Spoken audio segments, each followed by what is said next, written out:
Hello and welcome. You're viewing the Citizens Journalist podcast, Mesa County Compass, that brings you the news that you can use from a different point of view. I'm Ruth. I'm Lisa. And together we are Mesa County Compass. Our goal is to create an informed, current, active citizenry armed with the facts. We will be covering what's new to you, what it means to you, what you can do about it, and provide you access to the decision makers when we can.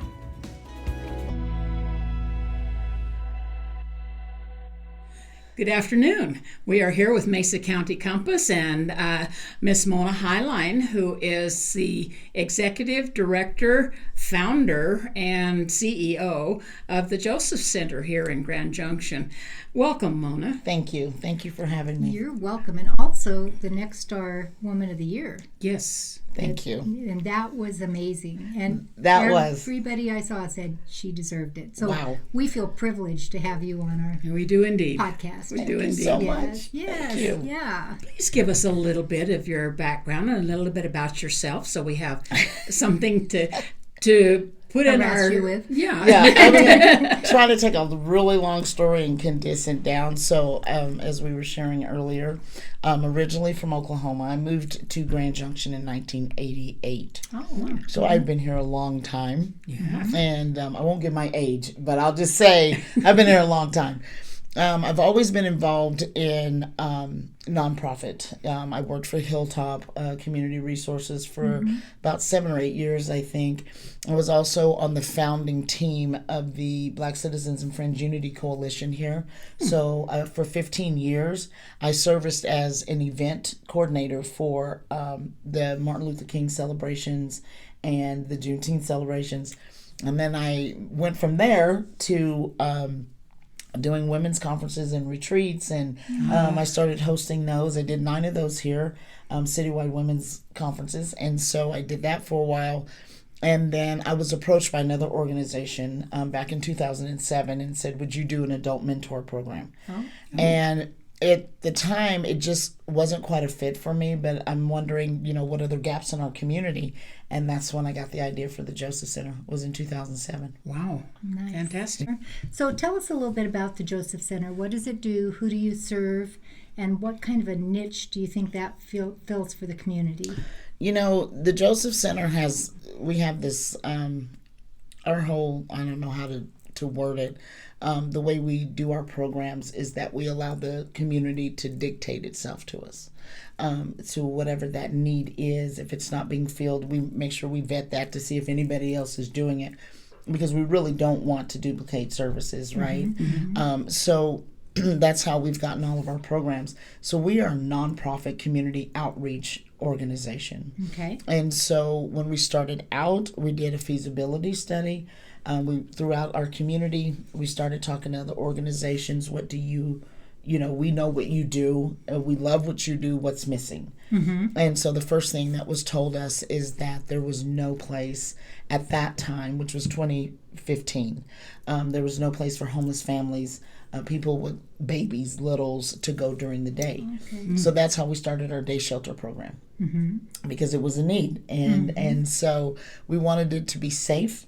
It's a place where babies can lay down, take naps, mom can work on resources, or dad. And so that's what we thought we were getting into. And then it turned into, 2-parent households and multiple children. And it was like, okay, so now we got to relook at this, and what does that look like, And we wanted to help them more, and then just to be a Band-Aid. Right. So they could get breakfast, they could get lunch, take a shower, do laundry. Babies can get in the cribs or the pack and plays and take naps. And so then we started saying, hey, why don't we help you look for a job or a home, finding out what the next step is for them. Because the goal is always to get permanent housing, to get my vision is to put healthy people back into our community. I don't want to just be a Band-Aid. And so that's how that program started, and that program still exists. We still cook home-cooked meals every day to get home-cooked lunches, and we do food boxes where, we have a food bank. We do snack packs for those that are on the streets or living in the desert. And so those, boxes look different. People that are in hotels, families that are in their cars. And so, believe it or not, that exists. And so, and I know that you have talked with Beverly from Catholic Outreach. And so, we're all along the same lines, and so kind of where one lets off, the other one kind of fills in that gap, and we try to support each other as best as we can too. So if there's something they can't do, they can reach out to us and we can help them. We have several financial programs, and so we found out there was a population of homeless people who received Social Security disability benefits, but because of mental health, substance abuse issues, or sometimes physical, and they had no one. Most people will have a family member, or if they're in a facility, they become their payee. These people had no one, which means they could not get their money. Okay. And so we had a meeting with Social Security, and we said, is this a need? And they said yes. And so we partnered with the bank. One of the co-founders for Joseph Center, she did it from the ground up, and now we're the only organization on the Western Slope to do it as a program. And we go all the way down to Durango. I think we have 10 counties now. Oh, very nice. So, very nice. I don't know where the Joseph Center is. We should know, and I don't. And it was recently that I'd heard about you, and I think it was through my daughter that said, "Oh, she's amazing. She has the Joseph Center," and I'm going, "Oh, yeah." Tell me about that, yes, right? Yes. Yeah. Believe it or not, we have been up and running now 8 years, and people are still saying, "Okay, who are you? What do you do?" So we're at 2511 Belford Avenue, which is literally behind the Tella Arms shopping center. Okay. So there's Big Lots, and Big Five now is in there, Dollar Tree. We're Shamrock, literally right behind Shamrock. Literally behind Shamrock, right? Yeah. So that's where we are. We bought the old sound company building. Okay. Yeah, and we just recently purchased the 2 buildings to the west of us too from Strive. Really? Oh, nice. Yeah, Nice. yeah, so we can expand. Oh, that is wonderful. Because yeah. that was going to be my next question. Yes, ma'am. Are you going to have to expand because there's We are. such a need for these services? There is. One of our latest programs that we just launched in 2020 is our Golden Girls project. Okay. And so during COVID, we stayed open because we were essential. People could still come in that sort of thing. But anyway, I had seen that we had a group of ladies that were coming in, and just precious, and were coming in for breakfast and for lunch, and they were situationally homeless. So when I say that, their spouse died, they didn't have any benefits, just different things, and these were women who were 50 and over. And so I think the oldest one that we've had in the program is 84. So what we did, we took the extra square footage of our building and we converted it into a shelter. And so we can house up to 8 now. And the goal is to get them permanent housing. So they kind of live like the Golden Girls over there. We don't charge them anything. They get medical, they get psychological. We've had several referrals from oncology.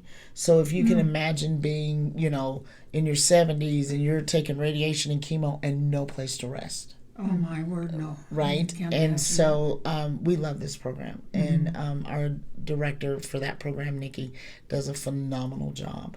And our goal is to get them to the next step, to get them, and everything's about preserving dignity. Right. I was going to ask you about that. So, and how do you do that, do you think? We do that because we treat everybody as if that was our mom, our grandma, our sister, we become like family.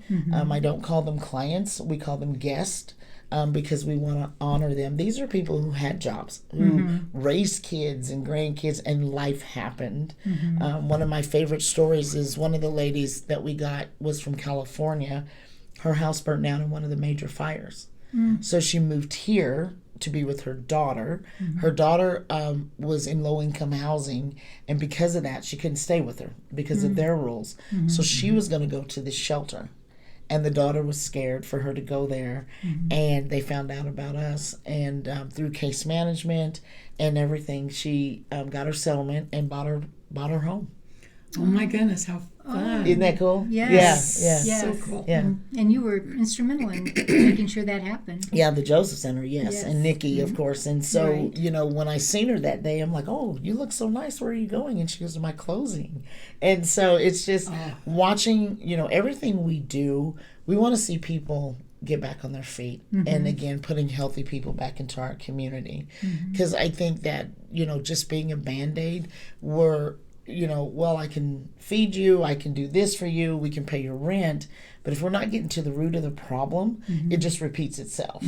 And so our other two programs do that financial assistance when money's available. We write a lot of grants, and Mesa County has been phenomenal, people donating to us.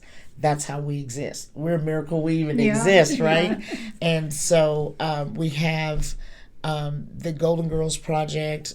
We have our JCAP, which is Joseph Center Adult Advocacy Program. And that was another thing that presented itself to us. And so parents who are at high risk of losing their children or have already lost them to child protection, we come on as the parent advocate, like kind of CASA does for kids. Right. And so I noticed I was in court with a family, and I thought, well, no one's really here for mom, you know, and she's a victim. She's not, you know, the problem here. She was abused as well. And so that's how I started that program. So we go to court with them. We go to their family engagement meetings. Our goal is to see the reunification of the family. And so whatever that looks like for the parent, right? It could be rehab. It can be finding a job. Counseling, so many things. But we're there to cheer them on, and we advocate and we mentor at the same time. A lot of these young moms were never reared like we were. Right. You know, they don't know. You'd be shocked. And it is very shocking to see. We've had a couple of moms, but they get the kids back. We follow up. We go to their place, and it's like, you know, they don't know. They're just in survival mode, doing the best they can. And so we try to help them with that too. Life skills. Yeah. So we do that too. We do a little bit of everything, I think. I think the question is, what do you not do? Yeah, exactly. Well, when you see a need, you say, how can we fill it? Yeah. So when you're looking at homelessness, it seems like people, I think, in the community want to help if it's a help up. We're looking at the new temporary resource center that shelter that they're building. Do you think that's going to address an issue? No. Why do you think it's not the best idea? Or where will it fall down, do you think? I think it's because of the population. So we're talking about, you know, a structure to replace those that have been misplaced from Whitman Park. And that population is a total different population than we see at Joseph Center and other agencies as well. I don't believe they want resources. I mean, some do, but the majority of them I don't think do. If they did, they'd already be coming to us, right?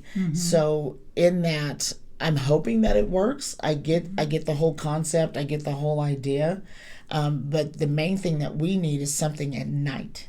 You know, and now they've changed the hours. I believe I was last told from 8 to 5. So that's when it starts getting cold. And so you have another gap. You see what I'm saying? Yes. So to me, it's like, have you heard the saying, digging a hole to fill a hole? No, but it sounds... I have, you know what I mean? It's been a long time, yes. And so that's kind of the way I see it. I mean, we want to help. Our resources probably wouldn't do them any good, but they can get referrals and come to us. And that's what, you know, we've explained. You know, we can work with them that way. I'll kind of ask the question then, like I asked Beverly when she was here. Would it be better that the city put their resources towards the Joseph Center and towards Catholic Outreach rather than to spend all of that money in this place that's going to have to find something different in 2 years. I Yeah. mean, it's just a 2-year plan. It's a 2-year plan, and so and that's kind of a yes and no, because the city has been good to us. We got ARPA funding. That's how we were able to purchase these 2 new buildings that we got, and Catholic Outreach also received funding through the ARPA funding through the city. But this money, yes, I think it should have been looked at a different way, because there's several of us. Right? It's not just Catholic Outreach into the Joseph Center. You have Chorus, you have Grand Valley Peace and Justice, you have Solidarity Not Charity, you know, Homeward Bound. There's a lot of us agencies that work directly hands-on with this population. And I've always said that. It's like, I think to me, it would have been just as easy to pour into the agencies that are already doing the work and saying, how can we support you more? And I get it. But at the same time, I think it could have been tweaked a little differently, yes. So you're seeing it, again, as a Band-Aid, not a solution? Absolutely. And for that? Yeah. And so do you think, though, that there's a problem what role does the government have, do you think, in homelessness? Because when we visited with Beverly, what I admired is it was more like it was very hands-on, and we need you to reach out, because one of the things I kind of understood from Bill Wade is we don't want to pressure these people to feel like there's any expectation to come in. And Beverly said, we want them to come out of where they are so that they can get that help. They need to get out of that environment and seek a little bit of help on their own. Yeah, here's the deal. I think, and I love that you're doing this, because our community needs to be educated, right? Yes, and that's one of the things I've always said, is that I believe we need to educate our community more. And the reason I say that is because when you talk about homelessness, that's the umbrella, and underneath that umbrella you have so many different sets of homelessness, right? We see it all the time. So you have families who are couch surfing, you have people in their cars, people in the hotels. These are people working 40 hours a week, you know, and paying $1,400 a month to stay in a hotel, right? And so I think the overall goal for all of us as agencies, as communities, is to see, again, we want to see people move further in life. Let's get you past that, whatever that looks like. That's where it gets a little complicated, because you have to assess each person. You know, you can't just do a blanket fix. You can't. Each person has to be assessed. You know, this person, I'll give you an example. We have a couple that were coming in, and we had helped them financially with rent and deposit, especially during COVID. People lost their jobs and stuff. But when you see a pattern of it, like every other month, and they come back, now we have to go back and say, okay, what's the root to this? Is it Where mental? is the problem? Right. Is there behavioral? Is there drug abuse? And then in this particular case, we found out it was domestic violence. Oh, my. So now we can address that and work with both people and get them whole. I just had a conversation with a couple today. I could get you housed, but we got to get the drinking under control, the fighting under control. I'm not going to house you so you can get evicted later. Right. So I think we need to really get to the root of people's problems, and once we get that and start rebuilding, helping, we can't do it. They choose to do it. But if we could offer those services to them, I think on a more personal level, it's not like services aren't out there. I'm not saying that. They're definitely out there, but I think, we need to get a little bit more personal. And then there are those who just don't want the help. They don't want it, They want to be off the grid. They're going to be off the grid. If they want to live at the river, that's where they're going to be. So do you think that there's anything we should do about those people or for those people, so that I think that like businesses and those type of things, they don't want somebody that doesn't want to try to get better to be sitting in front of their business. And I get it, and I have a day shelter, and we still have people camping out on our property. Every once in a while I'll find somebody. Here recently I had somebody sleeping under box truck, you know, and it's like, I can't have that, you know. And you see, you know, drug paraphernalia and needles and pipes and people defecating and that kind of thing. No one wants that, you know, and yes, there has to be a solution. And there's some ideas that have come to the table. I'm not at liberty to say all of that right now, but because that's somebody else's story to tell, and you need to get her in here. Okay, well, you tell us. So I will. Yes. And she's amazing. But there's some other ideas that I believe that will work. I really do, and I just don't think it's a quick fix. That's the problem. Right. And this has been going on for a long time. Right. Things that have been going on forever cannot be fixed overnight. No, just cannot it can't. Be fixed overnight. But we can do it smart, you know, and slow and easy wins the race, right? And so it's not always that quick fix, but just saying, okay, step one, what can we do? Let's keep them warm. Let's give people food. Okay. Let's you know, build a rapport. That is the most key thing that any of us could ever do, and I believe all the agencies know that to be true. You have to, you know, build that rapport. When you do, that need will manifest itself. Okay. It's just a trust issue. Yeah. It's a trust issue, and it will manifest itself. My guess, with this population that they're going to put in the resource day shelter, my guess the resources would be legal services. It would be mental health, counseling, you know, substance abuse issues. That would be my top three. And do you think that those are the most needed resources too? Oh, for that population? Always. And because I heard what you were saying. So when you have somebody that you said, you know, until you go in and slow down the drinking and stop the fighting. So how do you help them do that? Now at the Joseph Center, we have in-house counselor. Nice. And she does it all pro bono. She's amazing. We all see her. I've had my moments in there too. But, you know, just really walking with them. And I think the biggest thing, people need to know you care. Yes. You need to know you care. We've had every walk of life come into the Joseph Center. I've had a professor from CMU. I've had a federal police officer. I've had school teachers from District 51. I've had Mesa County employees come in for services. The economy, the inflation, it's eating everybody. You know, and so it's not just, so when we look, we want to do all we can to, you know, shrink homelessness in our community. We don't want to keep making it grow. So trying to stop evictions. We work a lot with that. We put a lot of money out into our community with that. Finding them homes that they can afford. Is this sustainable? You know, it's like, well, that's great, but, you know, if we're paying your first month's rent and deposit, how are you going to sustain this? You know, so, you know, is your job stable? You know, and if not, let's look for something. You know what I mean? So again, it's a tough situation. But I don't want us to end up looking like California or looking like other areas where it has completely, you know, just gone rogue. The system has broken down entirely. Yeah, and we are on the cusp of that ourselves. So we're fighting tooth and toenail to stay ahead of the game, and you're a large part of that.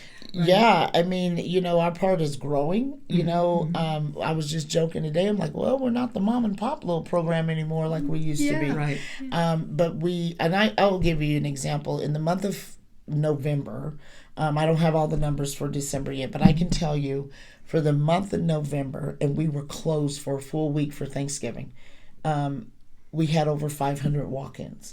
Wow. Oh, my. Wow. And in one day, we had up to 37 referrals come in.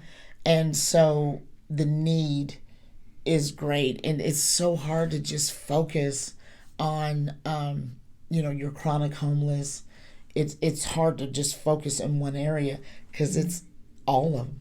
It's people that are working. One thing we need to really bring out, the fact that you're not just focused on the chronic homeless. You're focused on everyone. Everybody that has that need. Yeah, there's, you know, people who give you another example. I could do examples all day. You do examples all day. But we like them.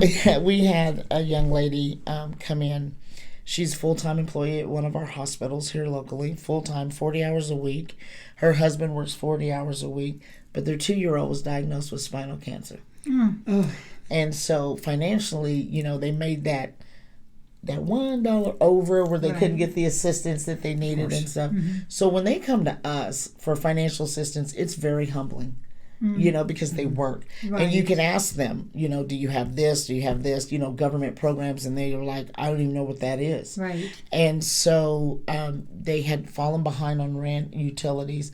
Well, yeah, because they're using their money to go back and forth to Denver to save their baby's life. Right. You know, so of course we want to step in and help them. Right. You know, and especially it's all been vetted. It's all been proven. You know, we've talked to this boss in the hospital, and she's got all the paperwork, and it's right there. And so not that we're saying, oh, you know, you're scamming us. No, not at all. But we're seeing a lot of situations like that, just where life happened, and there's this huge breach that we have with so many different gaps. And the problem being is once you find one gap, that gap's got about 3 more connected to it. Right. And so I think we'll always have work to do. I think yeah. it's always going to be there, but I think more conversations need to be had. And I think we need to get back to really caring deeply about the people we're serving. Right. Right. It's just caring for each other. That is. We need to be more Christ-centered. Yep. Because that's the only way. It's the only way. It's the only way. Yeah. And we try to keep those morals, you know, and we try to really reflect those values as well. You know, because people, they come into Joseph Center, they're high, they're drunk. They're in crisis, mental health crisis. They're manic, and we just keep showing love, you know. And I've had staff goes, well, I think he's high. It probably is, but are they being belligerent or disrespectful or anything? Oh no. Okay, let's feed him, you know, and then let's have a conversation. What can we do to help you? Work it through. Yeah. I find it extremely amazing and exciting, the fact that you have people from all walks of life, Mona. I think that's something that our audience needs to really know, that there are others. I got choked up when you said that. It brought tears to my eyes because I'm so proud of our staff. And I would say probably 50% were clients or guests receiving services for us before they came back to work for us. And you're right, I have 3 that are survivors of being trafficked that work at the Joseph Center. I have 4 widows, all age range. I have recovering addicts, severe addicts who are now, and it's amazing to watch them sometimes, you know, assisting people in the same boat that they used to be in, or even currently in. You know, I have 2 of my staff who did have their children removed from CPS, so they understand that. And I think when you can bring your real life compassion to the table, and people know, oh, you really do get what I'm saying. You really do understand. It's not just the education speaking; it's life. There you go. Right. And we've had some that were homeless, you know, that just have gone through so much. And at that point, people become more vulnerable, and we can really get to the root a lot faster and say, no, really, we're here to help you. Let me tell you my story. Yes. You know, and it makes a world of difference. And they're sitting there going, yeah, okay. Exactly. And we see that you made it out on the other side. That yes. you didn't. You're not in that situation anymore. You found something better. And they understand, the people, as they talk to them, that fight is an everyday fight. It's nothing that's going to go away easily. It's every day that you battle this, and every day you need that strength to carry on another day. But when you see people that are doing that thing, it just is amazing. It's encouraging, right? And it's empowering. And hope is everything. And I always tell my staff, when you're doing intakes, don't just bring the paper out and just start asking questions. Right. Get to know them. You know, and then they'll tell you their story. And then you use that to be creative and innovative with a solution, because everybody's so different. Exactly. And we've had to do some fun, innovative things, let me tell you. And it was like, oh, let's try this, and that works. And they're like, thank you so much, and we follow up with everybody. And so there's nothing better than to hear, we are doing amazing. We're doing great. Thank you so much. Do you guys need help? No, we're back to normal or sustainable or however you want to word it. That we cry a lot in our office. Let me tell you, happy tears, sad tears. We have this cowbell.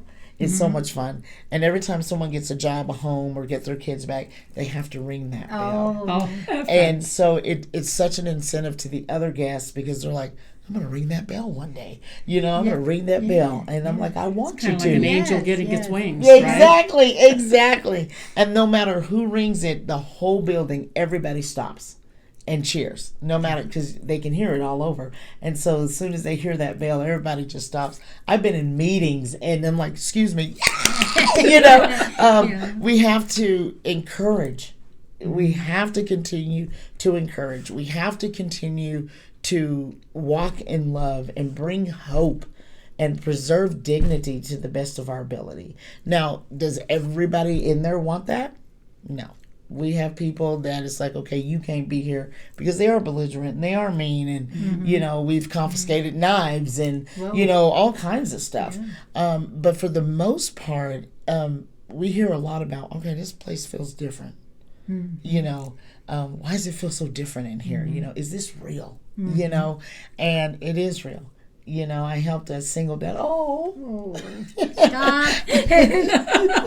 We'll cry together. Yeah. So I had a single dad with 3 little guys, and he had a job. He was trying to get back on his feet, going through a divorce, and he came in and he said, Miss Mona, I don't have a car. And speaking of cars, we've given like 7 away. People donate cars to us, and we give them to needy families. It's so much fun. And so, but he needed his car. He got a car, and he was late on a payment. And so we made the payment. And so as he's signing his intake paper with me, he said, so how does this work? And I said, what do you mean? And he goes, well, how do I pay it back? Is it, monthly or this? And I said, well, you don't. And he sat back, and the tears just start rolling. Oh, yeah. And he says, well, I got to do something. And I said, what you can do is take care of those boys. Yeah. And promise me that you're going to do the best that you can and raise those boys. And he goes, no, I got to do something else. I said, well, if you want to come back and volunteer, that's fine. Yeah. People want to give back. Right. They want to give back. Can I take out the trash? Can I mop? Exciting. Can I sweep? Yes. And I'm telling staff, let them. This is their way of trying to give back, But are we busy? And we are kind of the new kids on the block, even though I've been here over 30 years, done nonprofit, but Joseph Center is still one of the babies, and we're 8 years old. We're still growing. Finances, have always been the thing, and my Always. If money's your problem, you don't have one, right? Exactly. So it's always that money part of it, but we have grown. And again, because of the community, because of the grants, I try not to focus on that, even though that's what it takes, to sustain us, right? But at the same time, if I don't focus on it as much, then I see more miracles. It is amazing that way. Yeah. It is amazing. It is. I see a lot of miracles. We see miracles every day. Just life-changing. And that's what it's about. So I also heard that you do a teen program. Is that not you guys? No. You don't do the teens. Okay. We don't. I'll make that up. Not yet.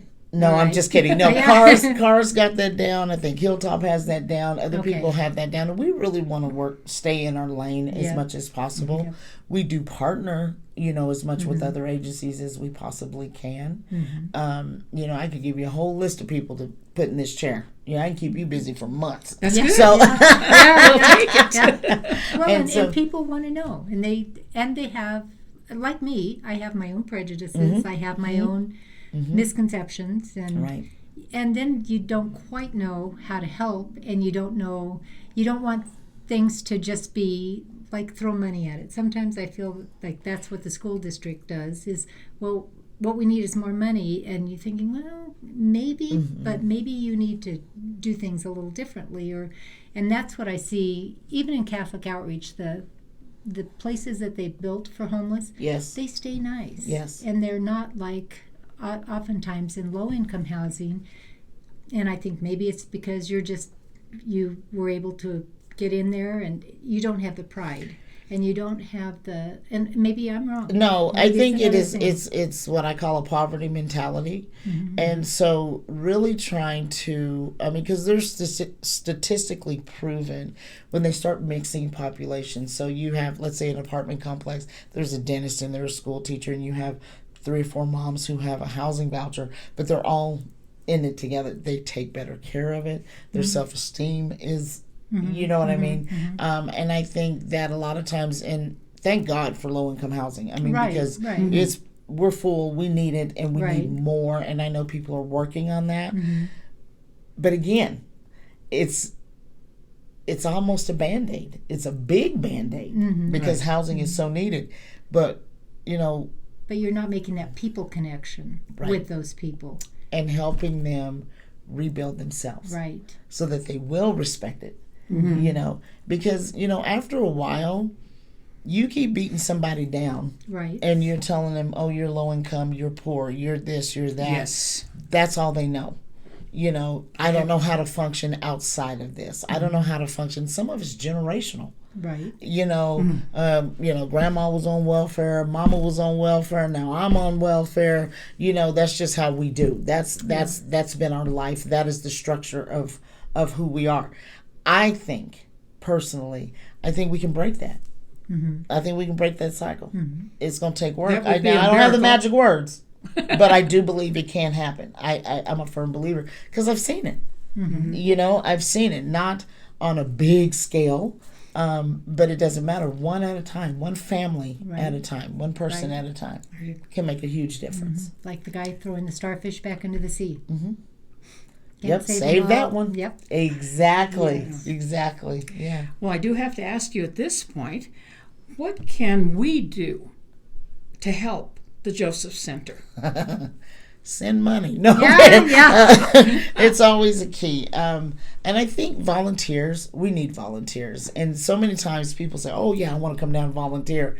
Then they see the population, and go, yeah, I think I'll just write you a check, you know? Yeah. But we're always in need of volunteers to come in. What would a volunteer do? Because I think we have 9 programs. Okay. So I think it would be a way of us to sit down and have those discussions in the interview process and see where you are best fit. And then we go from there. So our day shelter really could use some more hands-on in there as well. Yeah. Well, that's what I was wondering. Somebody to cook, somebody to clean, somebody to talk to folks or mentor. Or that I would love. Now that I would love, just having people just come and just talk. Some people need that. They don't always get that. Right. And a friendly ear, a smile. It makes a world of difference. We have an amazing kitchen crew. And my mom, she runs the kitchen and she's hilarious. But they do a dynamic job and they cook home-cooked meals every day. That's wonderful. Yeah, so wonderful. They're eating. You have to come down and see it. You know, so it's not set up like an institution. It's more set up like a home, and I do that on purpose. Because I believe that being in that environment and watching families sit down at a dining room table together and eat like a family will encourage them to want that. You know what I'm saying? I think that's a very good idea because that's something I miss from my youth was the family gatherings. Yeah, so it doesn't happen like it used to anymore. It doesn't. Yeah, even at my house. I mean, it's games on TV trays. Right, no one's at the dinner table anymore. Right. It's becoming a catch-all. It's becoming the world's largest catch-all is what it is. Well, I'm the non-cook, so. Oh, I love to cook. Oh, I'm just too good. tired by the time I was I going to get say, home. when do you have time? Exactly. Not. Yeah. And I do. I love this community. I do. And Mesa County is so blessed to have the nonprofits that we do. We're very unusual. Mesa County is its own beast, right? Yes. And so we're very unusual compared to a lot of other counties, not just in the state, in the nation. You know, we're the only ones in the nation doing Golden Girls project, a project like this.